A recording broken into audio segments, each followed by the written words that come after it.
Ya. Assalamualaikum warahmatullahi wabarakatuh. Semoga tidak bosan untuk melihat dan menyimak tayangan-tayangan dari bakteriologi. Bakteriologi dalam hal ini adalah bakteriologi yang berkenaan dengan tumbuhan yang dipelajari di program studi S1 Proteksi Tanaman Fakultas Pertanian Unila. Bahan-bahan dari bahan kuliah ini, bahan-bahan dari bahan kuliah bakteri tumbuhan ini dapat dilihat, dapat disimak berulang kali asinkronus pada web CAKD Unila SCID maupun pada web Fiklas Unila SCID. Semenjak pandemi COVID-19, Universitas Lampung menyelenggarakan hybrid learning melalui Zoom, sinkronus tatap muka, maupun asinkronus yang melalui media video pembelajaran ini, maupun melalui wadah bahan-bahan PPT ini ditayangkan di kelas maupun CAKD yang telah saya sampaikan tadi. Semoga mahasiswa dapat menyimak dengan baik walaupun tidak ada tanya jawab yang interaktif pada kesempatan pembelajaran kali ini. Kita mempelajari sekarang pertumbuhan bakteri, yaitu tahap pertumbuhannya, faktor nutrisinya, dan lingkungan. Kompetensinya bahwa setelah mengikuti pembelajaran ini, mahasiswa mengetahui faktor yang berkaitan dengan pertumbuhan bakteri. Baiklah, kita mulai. Pertumbuhan bakteri berarti pertumbuhan jumlah individu sel, ya, ada multiplikasi. Berbeda mikroorganisme multiseluler, ada pertumbuhan vegetatif dan generatif, tentu saja. Pertumbuhan dan jumlah individunya, kalau ini sekaligus jadi. Bakteri bermultiplikasi dengan pembibilan biner melintang, binary fission. Kemudian koloni dibentuk pada media padat dan terdiri atas 20 hingga 30 sel bakteri yang merupakan gumpalan tetapi berasal dari satu induk, ya. Colony forming unit itu biasanya. Kemudian kita bisa melihat dengan mengamati turbidimetrinya, kekeruannya pada medium cair yang berarti jumlah selnya adalah 10⁻⁷ hingga 10⁻⁷ sel per mililiter suspensi. Bentuk populasi dalam lapisan biofilm disebar tipis pada permukaan media yang padat. Nih, ya, jadi ini seyogyanya kita bisa mendapatkan koloni sebanyak 20 hingga 30. Kalau ini banyak berarti masih keruh, masih padat, ya. Tapi ini sudah mendapatkan koloni-koloni tunggal. Baik. Jumlah total sel pada suspensi terdiri dari sel hidup dan mati. Ya, suspensinya tadi tidak. Oleh karena itu kita perlu membuat strik, ya, menstrik pada suatu cawan untuk mengetahui apakah di suspensi tersebut ada sel bakteri yang masih hidup. Cara menghitung bakteri, menghitung langsung dari suspensi alami yang diencerkan dengan alat hemositometer di bawah mikroskop, kemudian menghitung dari preparat yang dicet lalu diamati di bawah mikroskop, atau menghitung setelah suspensi disaring oleh membran berpori dan mewadahi suspensi pada alat colony counter. Demikian, ya, mungkin ini adalah suspensi yang keruh. Kemudian kita encerkan dalam 9 mili, kita ngambil 1 mili dalam 9 mili air steril. Kemudian demikian juga ke sini. Dan yang terakhir setelah pengenceran 10⁻⁶, kita melakukan strik penggoresan pada cawan Petri yang berisi media nutrien agar.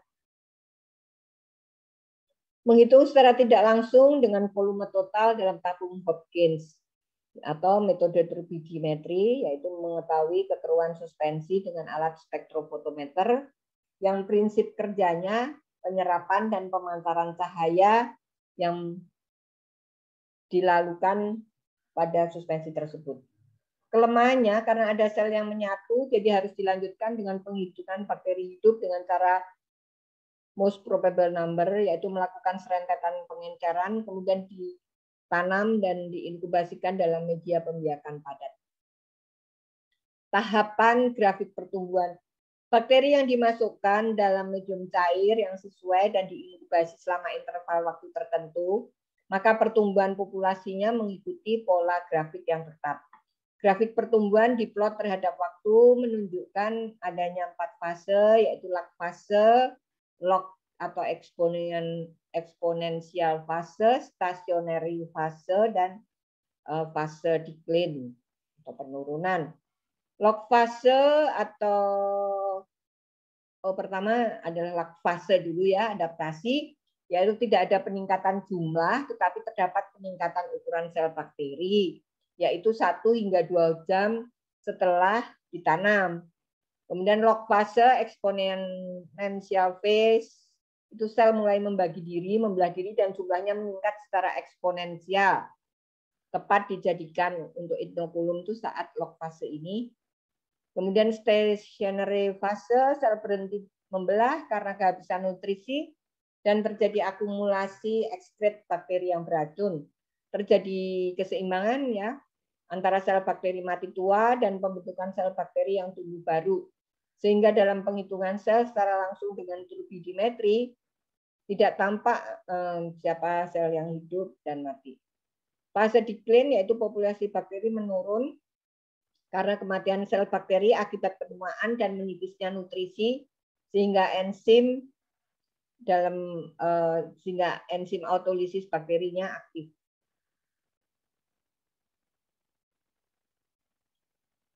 Ini lag fase adaptasi, kemudian pertumbuhan yang sangat cepat, lag fase adaptasinya 1 hingga 2 jam setelah ditanam, kemudian log ini hingga 24 jam, kemudian ini kita tahu tidak ada lagi pertambahan sel, tetapi justru ada yang mati. Namun bagaimana kita tahu? Ini harus dilakukan diiringi dengan menanam di media ya, supaya kita bisa tahu dengan variable count ya. Kalau ini total count baik yang hidup maupun mati sama. Kemudian tentu saja ternyata dari sejumlah stationary phase ini itu ada juga sel yang mati dan itu tidak akan nampak hidup di cawan Petri. Kemudian ini adalah penurunan jumlah. Lag fase adalah maksimum sel ya, ukuran sel ya. Lag fasenya itu berkembang terus, kemudian log fasenya itu selnya seragam, kemudian stationary itu sudah mulai ada terbentuk eksotoksin ataupun antibiotik dari beberapa sel yang ada. Kemudian decline itu karena umur, maka ada yang mati. Faktor lingkungan yang mempengaruhi pertumbuhan kita telah mendengar kemarin, yaitu suhu, kemudian atmosfer itu ada sumbangan oksigen maupun karbon dioksida, kemudian pH ya dari suatu media, kemudian pengaruh dari kelembaban atau pengeringan, kemudian pengaruh tekanan osmosis, kemudian radiasi, kemudian juga pengaruh mekanik. Suhu merupakan faktor yang terpenting, yaitu suhu rendah akan memperlambat metabolisme, sedangkan suhu tinggi mempercepat metabolisme. Terdapat suhu kardinal ya, batas suhu terendah, suhu optimum dan untuk pertumbuhan dan reproduksi, serta suhu tertinggi, yaitu yang akan mengakibatkan enzimnya nonaktif. Pada optimum temperature itu biasanya 37 derajat Celcius. Kemudian kita tahu berdasarkan suhu pertumbuhan, maka kita menggolongkan ada bakteri mesofilik, ya, yaitu bakteri patogenik yang hidup antara 25 hingga 40 derajat Celcius. Psikrofilik itu tahan dingin, bakteri S. nucleation yang menyebabkan metabolit di dalam pembuluh xilem dan flem tanaman itu membeku, ya, yang biasanya embun upas, ya. Ada kebekuan yang disebabkan oleh segumpal bakteri yang ada di xilem tanaman yang tumbuh di daerah beriklim dingin. Contohnya Flavobacterium. Kemudian termofilik justru mampu tumbuh hidup pada suhu tinggi. Contohnya Bacillus Stereothermophilus di kawah gunung berapi. Kemudian bahan gas oksigen yaitu tergantung pada kesediaan oksigen, yaitu ada yang obligat, aerob obligat, ya, itu Pseudomonas aeruginosa.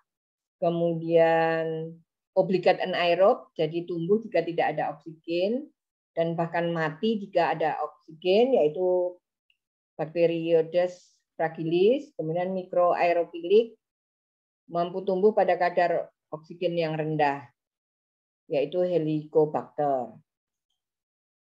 Kebutuhan nutrisi karbon yaitu diklasifikasikan jadi autotrof, yaitu dapat mensintesis semua senyawa organik yang dibutuhkan melalui penggunaan CO2 dan N2 dari lingkungan. Heterotrof tidak dapat mensintesis keperluan metabolismenya sendiri dan sangat bergantung kepada senyawa organik yang telah ada atau terbentuk di alam. Autotrof, bakteria mendapat energi dari matahari. Kemudian kemotrof, bakteri mendapat energi dari reaksi kimia. Organotrof, bakteri menggunakan sumber senyawa organik dari hidrogen. Hitotrof, bakteri menggunakan sumber senyawa anorganik dari NH3 maupun H2S. pH itu juga mempengaruhi. Perhatikan bahwa suhu meningkatkan disosiasi asam. Jadi yang semula kultur netral atau basah menjadi mematikan pada suhu 37 derajat Celcius. Penting untuk mengetahui kisaran pH-nya, yaitu netral mendekati alkalin, itu bakteri patogenik biasanya tumbuh pada keadaan pH 7,2 hingga 7,6. Kemudian dapat juga ada beberapa bakteri yang tumbuh pada pH asam, yaitu Lactobacillus.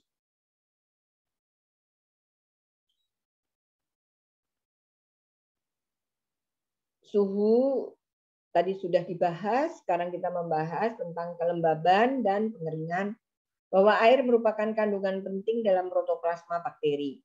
Kekeringan merupakan proses mematikan sel bakteri sehingga caranya disebut liofiliasi. Efek dari pengeringan ini bahwa ada beberapa Staphylococcus yang bisa hidup pada keadaan kering untuk selama beberapa waktu. Karena apa? Karena memiliki tadi komponen endospor. Osmotik, ya, efek osmotik plasmolisis itu sel di lingkungan cair dengan tekanan osmosis lebih tinggi atau lebih rendah dari isi selnya. Kemudian oleh karena itu harus dibiarkan pada suatu media isotonis dengan selalu memberi buffer fosfat, ya. Hipertonik, tekanan osmotik cairan di luar lebih tinggi, yaitu misalnya dalam air gula, air garam, sehingga air dalam selnya bakteri itu tertarik keluar. Kemudian hipotonik, tekanan osmotik cairan di luar lebih rendah. Radiasi juga akan mempengaruhi, yaitu radiasi sinar X ataupun radiasi sinar gamma yang mematikan karena memecahkan gugus hidrogen dari DNA dan memecahkan struktur sekunder DNA. Radiasi panas menyebabkan perubahan enzim karena enzim terdiri dari protein, kan, tentu saja panas ini akan memutus denaturasi protein, dan itu terkait juga dengan waktu pemanasan yang panjang. Ya. Demikian yang dapat disampaikan. Atas perhatiannya diucapkan terima kasih, dan semoga tayangan ini dapat memperkaya khasanah ilmu mahasiswa semua di bidang bakteri tumbuhan. Wabillahi taufik wal hidayah. Wassalamualaikum warahmatullahi wabarakatuh.